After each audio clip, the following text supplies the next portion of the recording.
So Shinsuke has the opportunity with a win here, and only a win, that he becomes the #1 contender for the Intercontinental Championship. That one Cedric Alexander holds.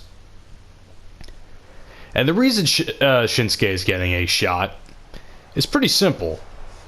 He's been on a roll off camera as of late. He's had a couple wins, and in a division that is pretty competitive. I mean, they have at the top, just to name a few, Andrade, Roderick Strong, Velveteen, and now Ted DiBiase decides that he wants to attack me from behind, and of course Shinsuke is again at the top of that list. So it only makes sense with a win here by Shinsuke Nakamura that he becomes #1 contender for the Intercontinental Championship. It's only fair. I'm a little upset that I got interrupted there. I was in the middle of fucking talking. Like, what the fuck, Ted DiBiase? Why are you such a prick?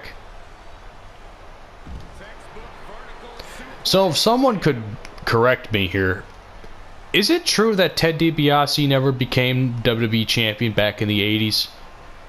I feel like he would have been a good. I feel like he would have been a good short-term WWE champion. I guess not. I guess he. What the fuck was that about? I feel like he would have been a good short-term champion for like a couple of months. You know. Instead, I know we did get a couple of opportunities though, which is always good to see. But I'm actually shocked. I don't think he's ever become the actual champion. I'm sure he's been Intercontinental champion at least once. So, although granted, he's facing off against a man that is pretty much the #1 contender. He just needs to win this match. Oh shit.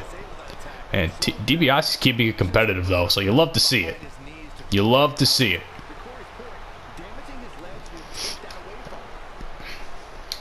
Oh, reversal there. What is this move that he's going for? And a power bomb. Man, it really is a shame to see where Shinsuke is now in WWE, man. Because coming out of NXT, like, I was like super excited for him. What is this fucking kick that's not connecting? Like, are you gonna connect or you're not gonna do shit? Like, I was super excited for Shinsuke, man, and he just hasn't. Not that he hasn't been up to par, because I think he has. I just think they don't have anything for him half the time. I mean, the most interesting he was on the main roster was when he was nutshotting AJ Styles for 3 or 4 months. That was probably the most interesting Shinsuke was. And not even interesting, like, that was the most relevant he was, other than NXT. Because it was a main title, it was a world title feud, so. Now granted, I think they fucking completely demolished what could have been with that. Even the match at WrestleMania 34 was not what I was expecting. And I was kind of depressed about that, because I feel like Shinsuke and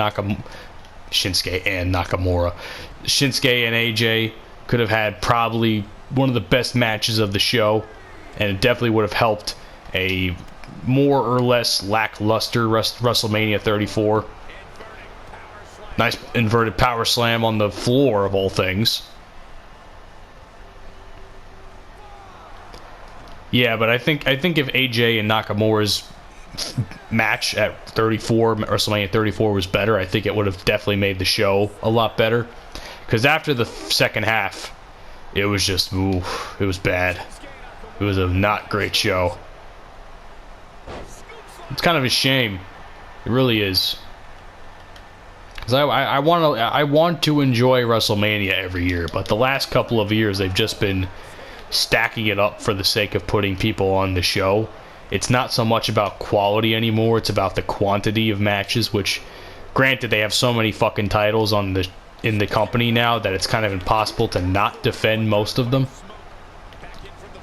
So, I don't know. I think they, especially this year's WrestleMania, that was the 2 nights of WrestleMania was a fucking terrible idea. They should have just canceled WrestleMania altogether because it didn't feel like it. Kinshasa. 1, 2. I hate you. I hate you. I hate you. I hate you. You son of a bitch.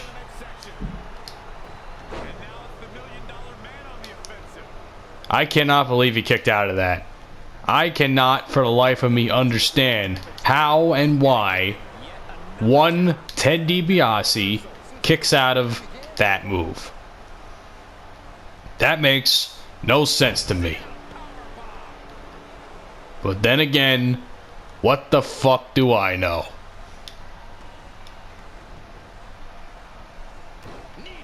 Nice knee drop there.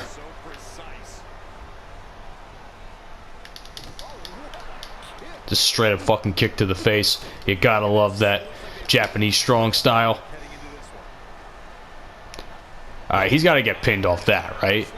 I would imagine he's gonna get pinned off that. And if he does, I'm gonna be fucking pissed. That's gonna be a rope break. Yep, I knew it. Why do I even bother? I thought it was good. I thought it wasn't gonna be a rope break, but there was a point where I was just like, I don't know. I don't know. Eat shit, Ted. Ha.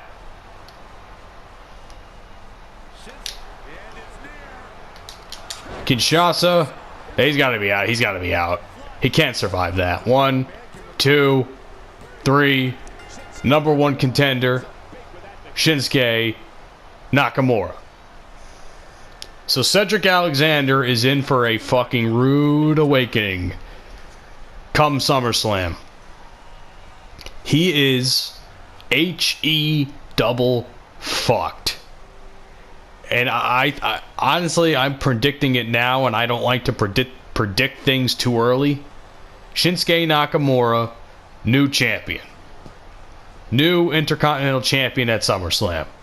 Not that I don't like Cedric. I think he's done a great job. He's had a couple of wins since becoming champion. But I don't think he stands a chance against Shinsuke. Especially not now since he's been on a roll himself. So it's really just two men that are on a collision course that's inevitable. It's just a matter of who's the alpha male in that situation. If you ask me, my money's on Shinsuke. That's all I'm going to say about that. Ladies and gentlemen, coming up next, it's time to continue our quest to find a new Tag Team Championship #1 contender. Team FTW returns, and with one more win, they could just might have an opportunity. So, I will see you all in our main event.